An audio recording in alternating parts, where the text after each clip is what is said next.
En ce qui me concerne, 3 éléments déclencheurs.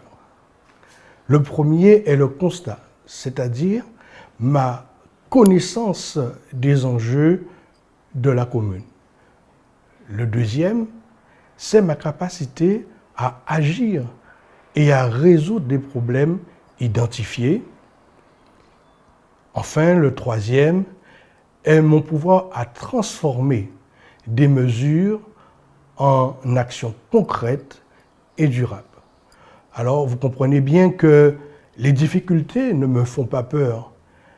Dans ma vie privée comme dans ma vie professionnelle, je les ai toujours affrontées avec courage et en tout cas vouloir les résoudre au mieux.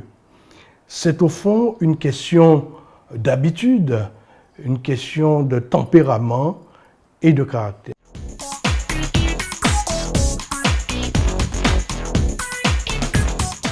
Je pense qu'il ne faut pas généraliser, même si ce sentiment de défiance tend à se renforcer.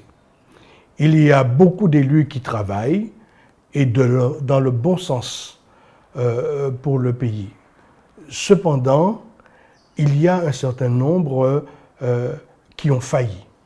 Et l'actualité est jalonnée d'exemples. D'autres sont paresseux, disons-le. Et non seulement ça, ils sont déconnectés même de la réalité et oublient assez souvent leur engagement vis-à-vis de la population. D'autres encore sombrent dans l'inertie, puisque à longueur du temps et l'usure du pouvoir aidant, sombrent dans l'inertie. D'autres encore sont là pour le pouvoir, rien que pour le pouvoir. Mais je crois qu'il existe une autre explication qui est la suivante, c'est que la complexité de la fonction de maire aujourd'hui demande à ce que les élus soient formés, soient opérationnels, efficients dans leurs fonctions. Et c'est pourquoi je pense qu'aujourd'hui, un maire doit être un décideur, développeur. Pourquoi décideur? C'est le Dr Henri Joseph qui disait que le CID était omniprésent en Guadeloupe. On parle de suicide, on parle d'homicide, on parle de pesticides. En fait, le décideur, c'est celui qui va tuer le CID.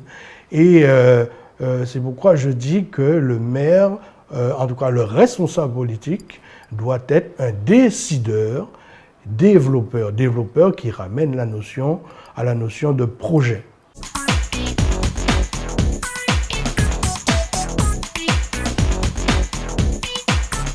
Oui, très modestement, je le crois sincèrement. J'ai de l'expérience, j'ai une bonne maîtrise des enjeux de mon pays, de ma commune singulièrement. J'ai participé activement à la construction de la politique ADR pendant une vingtaine d'années. J'étais membre fondateur également de la communauté d'agglo du Nord Basse-Terre.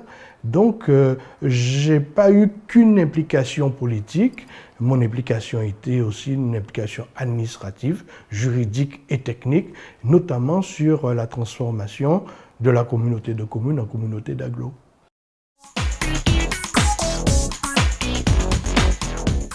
L'engagement de toujours se résume à travailler pour le bien de tous, dans la concertation, dans la bienveillance.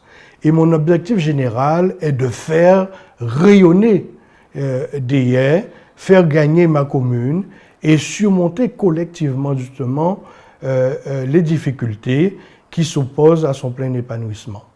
Alors pour répondre à votre question, il ne vous a pas échappé non plus que dans la Bible, c'est David qui gagne. Alors j'aimerais pour le coup tordre définitivement le cou à cette approche que nous avons de la politique. Nous appartenons, Jeannie et moi-même, à la même entité. Nous avons collaboré pendant de longues années, pratiquement 20 ans, ensemble. Par conséquent, ce n'est pas un combat contre Jeannie, mais un combat pour DF. Je n'ai jamais dit du mal de Jeannie et je ne le dirai jamais. Ce n'est pas ma conception de la politique. Mes critiques ont toujours été justes et fondées. Reprenez toutes mes déclarations, vous verrez que je ne vais pas dans ce sens-là. Cependant, je pense très sincèrement qu'il y a l'usure du pouvoir et que nous arrivons à une fin de cycle. Je pense très humblement et de façon absolue qu'il faut un autre élan pour tous. DE a besoin d'un nouveau souffle et je vous dirais même que les Déisiens le savent et qu'ils n'osent pas le dire. Vous savez que la vérité est difficile à voir quand l'esprit est encombré de fausses croyances. Mais quand on est dans la vérité et que l'on maîtrise son sujet, on arrive toujours à faire triompher la vérité et à se faire entendre. J'avoue que j'étais moi-même le premier à être surpris par l'engouement que suscite ma candidature. C'est tous les jours que je reçois des témoignages de soutien, d'affection.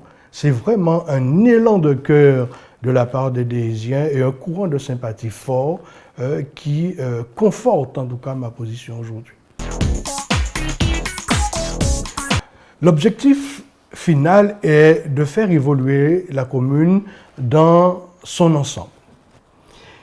Il sera sans doute nécessaire de faire un diagnostic, de fixer de nouveaux caps et axer justement le nouveau mode de gouvernance sur plus de place à la participation, plus de place à la concertation, plus de place au suivi et aux évaluations même des projets. Le but est de redonner ou de renforcer en tout cas les liens de confiance qui unissent l'élu à sa population, mais aussi l'élu à son administration. Moi, j'aurais souhaité que le couple élu-administratif fonctionne et qu'il soit en réalité connecté à la réalité de terrain, aux réalités de terrain, et de sorte que les réponses apportées aux problèmes identifiés soient le mieux adaptées possible.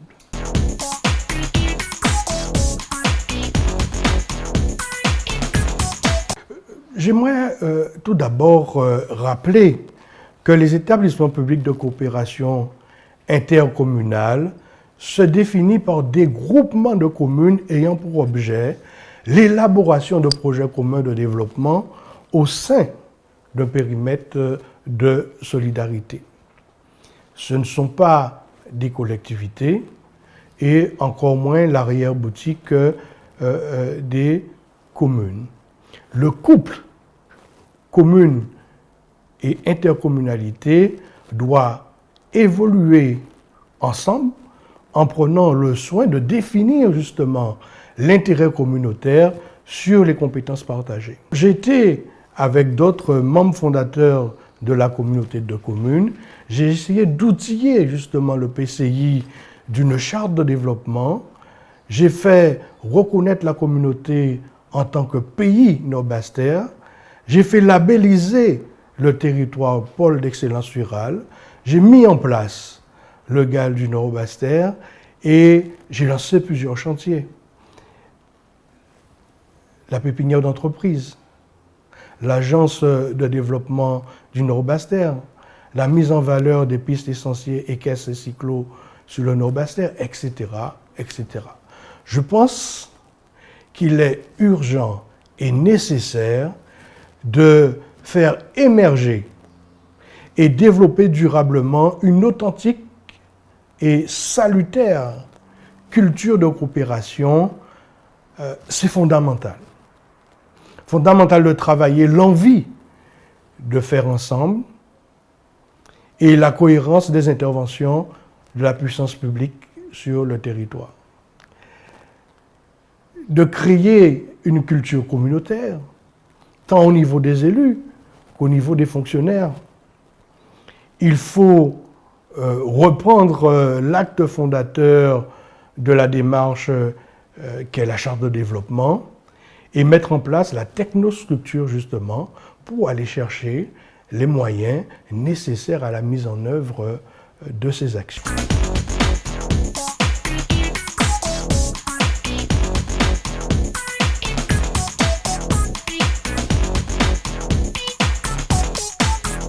L'INSEE livre un diagnostic métrique et vous me demandez de faire un diagnostic sensible et généralement le diagnostic sensible ne donne jamais les mêmes résultats que le diagnostic métrique. Mais cependant, je ne peux pas nier que le monde va mal. Les difficultés sont à l'échelle nationale. La France traverse une grave crise. La Guadeloupe aussi est en difficulté et par conséquent, Déhais n'est pas mieux loti. On peut donc dire, malgré les faiblesses que connaît Déhais, la commune de Déhais dispose de réels atouts pour tirer son épingle du jeu. On peut dire aussi, contrairement aux autres communes qui sont éloignées de la zone économique de Jarry, que Déhais est en passe de réussir sa transformation vers un développement touristique. Donc c'est vrai que les chiffres de l'INSEE aussi mettent en exergue un certain nombre d'handicaps. La commune est vieillissante, c'est toute la Guadeloupe, voire à l'échelle nationale, mais un petit peu plus chez nous. La population quitte le territoire. Entre 2010 et 2015, c'est 7,2% de la population qui quitte le territoire, donc 317 habitants, c'est une population d'un peu plus de 4000, les jeunes qui partent et qui ne reviennent pas, un déficit de logement en tout cas adapté à la demande, des services qui ne sont pas toujours à la hauteur. Je veux dire qu'il y a beaucoup d'efforts à faire en ce domaine. Donc l'activité touristique, en tout cas,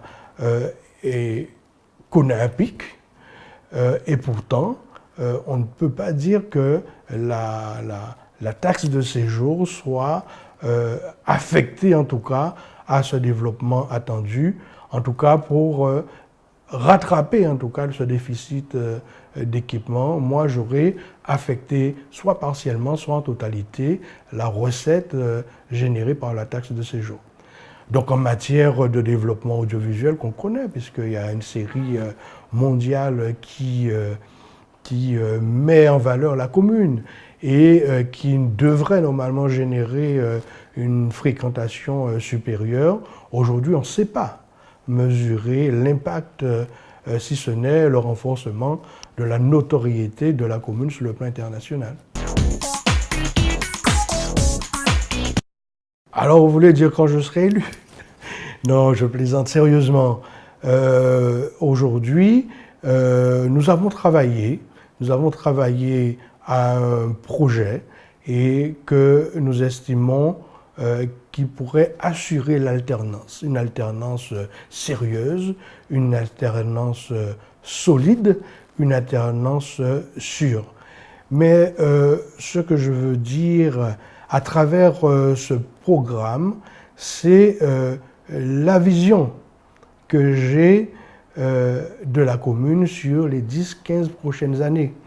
Donc nous devrions prendre avec ces lunettes-là, ce regard-là, l'interprétation de ce document-là, et je demanderai tout simplement aux Déhésiens de me faire confiance. Les Déhésiens n'ont jamais confié la commune de Déhais au hasard. Il ne le fera pas demain et je sais qu'ils me font confiance. Je leur demande tout simplement de rester éveillés, de rester à l'écoute de DIA Venir et nous allons très bientôt leur présenter notre projet pour DIA. Merci pour votre écoute.